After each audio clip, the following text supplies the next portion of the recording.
मुखिया जी को देखिए आप भी। और ये हो जाइए। हाँ देखिए तो आज पिछड़ा है। आज अगर सड़क नहीं बनी तो क्या सिर्फ मुसलमानों की नहीं बनी, क्या दलितों की सड़क बनी? अमोर विधायक से एआईएमआईएम प्रदेश अध्यक्ष अब्दुल इमाम ने मुख्यमंत्री क्षेत्र विकास योजना अंतर्गत बैसा प्रखंड के एक विद्यालय के 4 दीवारी सहित 3 सड़कों का शिलान्यास किया। इस योजना कार्य में बैसा प्रखंड के नंदनिया पंचायत अंतर्गत उच्च विद्यालय नंदनिया में 4 दीवारी सह गेट निर्माण, धुसमल पंचायत अंतर्गत मुजाहिद के घर से रामसागर के घर तक पीसीसी सड़क निर्माण, धुसमल पंचायत अंतर्गत विष्णु मालदार के घर से अतुल के घर तक पीसीसी सड़क निर्माण कार्य व चंदवार पंचायत अंतर्गत बगानबाड़ी प्रधानमंत्री सड़क से रजाउल के घर तक सड़क निर्माण कार्य मुख्य रूप से शामिल है। विद्यालय के 4 दीवारी निर्माण कार्य शुरू होने के खबर मिलते ग्रामीणों का शिलान्यास स्थल पर जमावड़ा लग गया। इस अवसर पर विधायक ने कहा कि क्षेत्र का सार्वजनिक विकास करना मेरा संकल्प है। आज आप मुखिया जी गवाह देंगे कि जब मैं ब्लॉक में मीटिंग में रहता हूं एक एक मुद्दे को पूछता हूं, लेकिन जाहिर है कि हमारे इख्तियारात बटे हुए हैं। जो काम मुखिया जी कर सकते हैं मैं नहीं कर सकता, जो मैं कर सकता हूं 10 मुखिया मिलकर नहीं कर सकता। अब इंदिरा आवास में देना चाहूं तो दे सकता हूं क्या? नहीं दे सकता। मैं कहूं कि मैं मनरेगा का काम सैंक्शन करूंगा, मैं नहीं करा सकता। ये काम इन लोगों के जिम्मे है। हाँ, लेकिन जो बड़े काम है आपके, इस इलाके में बिजली की हालत खराब थी, अभी बिजली का वोल्टेज दुरुस्त हुआ है, 22 से आपका एक अलग जोड़ा गया है। एक मामला है आपके बौलान को 12 मसीहा से जोड़ने का काम चल रहा है, इंशाल्लाह अनकरीब वो सैंक्शन हो जाएगा। अभी एक योजना के तहत पुराने पोल बदले जा रहे हैं और नए तार लगाए जा रहे हैं। ये काम भी होगा, लेकिन बेहद पैमाने पर होना चाहिए था, वो नहीं हो पा रहा है। उसके लिए भी हम लोग प्रयासरत हैं। जहां तक सड़क का मामला था, जिसको तरफ इश्तियाक भाई ने इशारा किया है, वो सड़क टेंडर भी हो गया है, ठेकेदार भी तय हो गया। अब अनकरीब उसका शिलान्यास होगा। जो नियम है शिलान्यास के वो तरीके होंगे, लेकिन आप फाइलें गवा देंगी।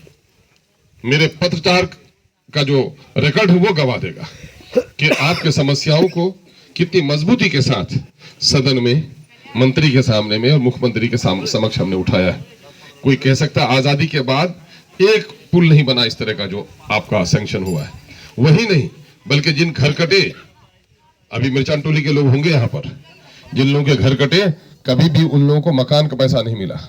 अभी लोगों को मिलना चाहिए था 93,000 95,000। अभी कई लोगों को जिनका पक्का मकान ढहा है उनको 95,000 रुपए मिले।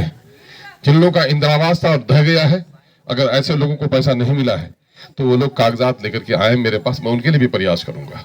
सिरसी में लोग बैठे हुए हैं कब से, मैं अपने आदमी को भिजवा कर दरखास्त दिलवाया, लेकिन उन लोगों की तरफ से एक भी दरखास्त नहीं आती है कि नहीं साहब हम लोग बाहर में कट गए हैं और हमको पैसा मिलना चाहिए। ऐसी दरखास्तें नहीं आ पाती हैं।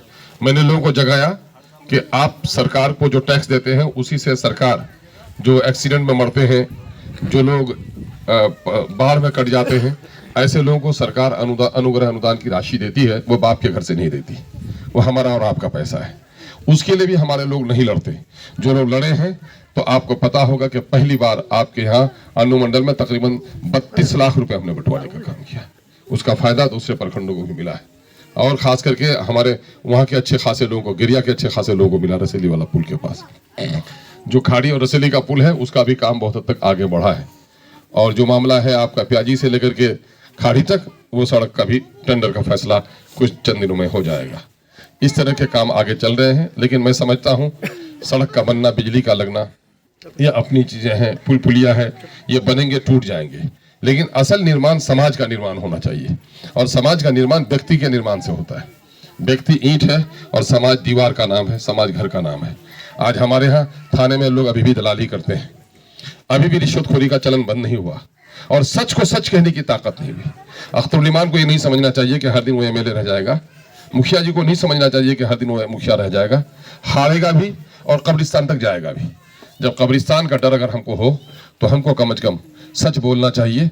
अगर किसी पर किसी ने जुल्म किया है, अगर आपने देखा है और पंचायती में गवाही नहीं दे रहे हैं, तो कल आप पर भी अत्याचार होगा, फिर आपके लिए भी कोई जबान खोलने वाला नहीं होगा। इसलिए समाज को लाइए, कभी भी हिंदू मुसलमान के नाम पर लड़िए मत। मैं तो कहता हूं कि आप समाज में हमेशा एक प्यार और प्रेम का माहौल बनाकर रखिए। और वो समाज का सबसे बड़ा दुश्मन है जो समाज में हिंदू और मुसलमान करता है। मैं मुखिया जी को साधुवाद देता हूं कि मुखिया जी के साथ मैंने अक्सर देखा है, हिंदू मुस्लिम समाज की जो मोहब्बत हमने देखी है, बहुत कम लोगों के दरमियान में ऐसा पाते हैं। दोनों को मिलाकर ये चल रहे हैं। लेकिन मैं तरसता हूं कि मेरे पास मुझको कटकट मुसलमान समझकर मैं जाता हूं, हिंदू भाइयों के घर पर भी जाता हूं, लेकिन वो लोग हमको अपना नहीं समझता है। मुझे इस बात से बड़ी तकलीफ है। बता दे मुझे कोई, मेरी पार्टी का नाम है, मैं कह रहा हूं आप अच्छे तौर पर पूजा करें, आपकी पूजा से मेरे तकलीफ नहीं होनी चाहिए। मैं नमाज पढ़ूं, मेरे नमाज से आपको तकलीफ नहीं होनी चाहिए। ये जो मोदी ने एक नफरत की हवा बहाई है, उससे कहीं ना कहीं बीमार आप हो गए, उससे बीमार हो गए। जो हर दिन 5 साल हम मिलके रहते हैं, आखिरी रातों में वो पागलपन हम पर छा जाता है। मोदी ने क्या किया? मोदी ने मंदिरों से और मस्जिदों से पेट भरेगा क्या? तो मुसलमानों के जितने मस्जिद बने थे तो सब मुसलमानों को तो वो अमीर हो जाना चाहिए था। ये मंदिर मस्जिद का झगड़ा करके हमारे दरमियान में इन्होंने दिल को तोड़ा है और वो नफरत की आग हमारे घरों तक पहुंचाई है। ईमानदारी से गवाह दीजिए मुझको, आप लोग अपने उम्र के हैं, बचपन में जो हिंदू मुस्लिम प्रेम था उस प्रेम में कमी आई कि नहीं? आज एक दूसरे को संदेह से देखते हैं कि नहीं? क्या इस इलाके में जब भी मेला हुआ, मुझे बचपन याद है कि अपना बचपन में हम लोग चाहे काली पूजा का मेला हो, चाहे यहाँ पर दुर्गा पूजा का मेला हो, मुसलमान ही जाकर उसमें शोभा बनता है। लेकिन आज धीरे धीरे हम लोग एक दूसरे से दूर होते जा रहे हैं। मेरे भाई, सबसे बड़ा दुश्मन वो है जो हमको मजहब के नाम पर लड़ाता है। आज बेरोजगारी बढ़ी है, पैसे का मोल घटा है। 500 रुपए का नोट लेके जाते हैं तो लगता है कि 100 रुपए का नोट है, उसका कोई वैल्यू ही नहीं। ये कौन किया? ये सब कुछ मोदी किया, ये सब कुछ नीतीश बैठ के किया।